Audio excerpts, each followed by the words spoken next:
দীর্ঘদিন পর বড় বউ গ্রামের বাড়ি ফিরে দেখল মেজ বউ শাশুড়িকে সিঁড়ির তলায় একটা নোংরা ঘরে নোংরা বিছানায় থাকতে দিয়েছে। শাশুড়ি সেখানে বসে মাথা নিচু করে খাচ্ছে। পাশেই একটা কুকুর শুয়ে, দুটো ক্ষুধার্ত বিড়াল হাঁ করে তাকিয়ে। যে গ্লাসটিতে জল খেতে দেওয়া হয়েছে সেটি তোবড়ানো, অত্যন্ত পুরনো অ্যালুমিনিয়ামের। ভাতগুলো সম্ভবত বাসি, তরকারিও তাই। এবাড়ির ছোট বউ আলাদা হয়ে পাশে দোতলা করে উঠে গেছে অনেক দিন। সে কি করে মেজ বউয়ের এই বেয়াদবি সহ্য করছে, এটা ভেবে বড় বউ মারাত্মক অবাক হলো। রায়বাড়ির বড় বউ দীপালি অত্যন্ত ঠান্ডা মাথার মানুষ, উচ্চ শিক্ষিত, কুচবিহার থাকে, একটা কলেজে পড়ায়। সে বাড়িতে পা দিয়ে এই কাণ্ড দেখে মাথা গরম করে ফেলল। ধমকে মেজ বউকে বলল, কপাল ভালো তোর ভাসুর আসেনি, নইলে হেস্তনেস্ত হয়ে যেত। বলে এসে ফোন বের করে স্বামীকে একদমে সমস্ত জানিয়ে তারপর থামল।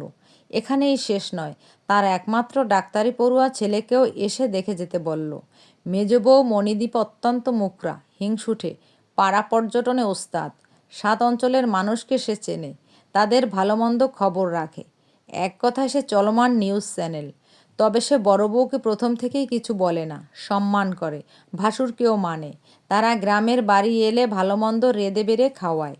মণিদীপা শুধু সহ্য করতে পারে না ছোট বউ বিচিত্রাকে, আর তার বাউন্ডুলে বরকে। বিচিত্রার বর ভালো বাঁশি বাজায়। নিঝুম রাতে যখন ছোট দেওর আনমনে বাঁশি বাজায়, তখন তার মনটা উড়ে চলে যায় কোনো এক অজানায়। বড্ড ভালো লাগে তখন তার। ছোট বউটা খুব খারাপ, বরকে সে বাঁশি বাজাতে দিতে চায় না। রাতে বাঁশি শুনে নাকি সাপ আসে। বাঁশির সুর নাকি সর্পকুলের খুব পছন্দ। মণিদীপা ভেবে দেখেছে বিচিত্রা যা বলে সব মিথ্যা। সাপের তো কান নেই, বাঁশির মিষ্টি সুর শুনবে কী করে? আসলে সে মণিদীপাকে পছন্দ করে না, দেখতেও পারে না, হিংসে করে। আজ কিন্তু মণিদীপা বড় বউকে ছাড়ল না, হুংকার দিয়ে বলল, ভাসুর তোমার ছেলে যতক্ষণ না এসে পৌঁছাচ্ছে ততক্ষণ ইনি এখানেই থাকবেন। আমার সাপ কথা। মেজ বউয়ের বেয়াদবি দেখে বড় বউ ভয়ঙ্কর অবাক হলো। মেজ বউকে কিছু বলতে না পেরে সে শাশুড়ির কানের কাছে গিয়ে চিৎকার করতে লাগলো।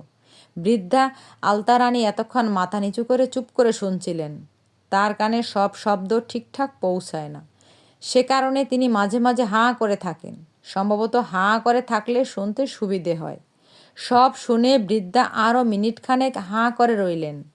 মাথার এলোমেলো দুধচাঁদা চুলগুলো হাত দিয়ে চুলকে নিলেন। শেষে চিঁড়ে চ্যাপ্টা তোবড়ানো গালখানি ফুলিয়ে বললেন, আগামীকাল সকালে তোমার কথা শুনব। এখন বিরক্ত করো না, ওপরে যাও, খাচ্ছি। মেজ বউয়ের কথা শুনে যতটা না অবাক হয়েছিল বড় বউ, তার থেকে বেশি অবাক হলো শাশুড়ির আন্তাবড়ির কথা শুনে। রেগে সে আর দাঁড়ালো না, হনহন করে ওপরে উঠে গেল। পরের দিন সকালে উঠে এসে বড় বউ দেখল শাশুড়ি একটা মাটির খুঁড়িতে হিসু করে পাশেই রেখে দিয়েছে। একটা গামছা পরে অর্ধউলঙ্গ হয়ে বসে। সেই বেড়াল দুটো এখনও আছে। একটা আবার লেজ অত্যন্ত খাড়া করে অনবরত ম্যাও ম্যাও করছে। বড় বউ নাকে আঁচল চাপা দিতে বাধ্য হলো। সারা ঘর কটু গন্ধে মো মো করছে। অত্যন্ত বড় মাপের কিছু মাছি চষে বেড়াচ্ছে সর্বত্র। শাশুড়ির এই দুরবস্থা দেখে দীপালির চোখে জল এলো। এত বড় বাড়ির একজন বৃদ্ধার কাজের লোক থাকবে না, এটা হয় কখনো? মেজ বউয়ের উপর রাগ তার আরও বেড়ে গেল। এর একটা বিহিত না করে সে যাবে না। ঠিক এ সময় ভিজে চুল শুকনো মুখে মেজ বউ হাজির, এবং বাঁ হাতে একটা পুরনো নাইটি। বড় বউয়ের গতকাল থেকেই সমস্ত কাণ্ড কারখানা দেখে গা জ্বলছে। মানুষ মানুষকে এত অপদস্থ করতে পারে, মেজ বউকে না দেখলে বোঝা যেত না। সে হিতহিত জ্ঞান শূন্য হয়ে চিৎকার করে বলল, আজ এক্ষুনি ওনাকে ওনার ঘরে দিয়ে এসো। যদি ঘর না থাকে আমার ঘরে দিয়ে এসো। এ সময় বৃদ্ধা শাশুড়ি হাত বাড়িয়ে বড় বউকে কাছে ডাকলেন। বড় বউ কাছে গেলে তার মাথায় হাত বোলাতে বোলাতে বললেন, মেজ বৌমাকে বকাবকি করো না, ও ভালো মেয়ে, আমি ইচ্ছে করে এখানে এসেছি। বড় বউ দীপালি ভেবে পেল না শাশুড়ি এ কি বলছেন। এ কি সজ্ঞানে বলছেন, নাকি মাথা খারাপ হয়ে গেছে, নাকি মেজ বউয়ের সমস্ত দোষ আড়াল করবে বলে মিথ্যে বলছেন। সে অবাক নয়নের শাশুড়ির দিকে চেয়ে রইল অপলক। বৃদ্ধা আলতারানী একটু থেমে অনেকটা দম নিয়ে আবার বললেন, অনেক দিন আগে আমার শাশুড়িকেও আমি জোর করে এখানে রেখেছিলাম।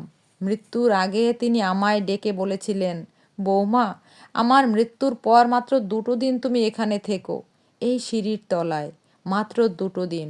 তারপর তোমার সেই অনুভূতি তোমার বৌমাদের কাছে বলো। জানো বৌমা, আজ মাত্র 2 রাত হলো এখানে আসি। এই 2 দিনের সামনে থেকে নরক দেখলাম, সচক্ষে নরক দেখলাম মা, বলে এই হাউমাউ করে কেঁদে ফেললেন।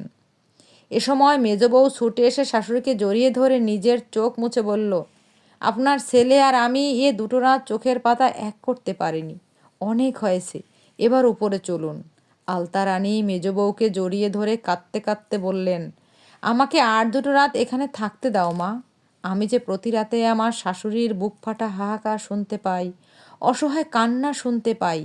কেউ যেন কোনোদিন কোনো বৃদ্ধ বৃদ্ধাকে সিঁড়ির তলায় না রাখে। এ যে বড় যন্ত্রণার জায়গা, বড় যন্ত্রণার জায়গা।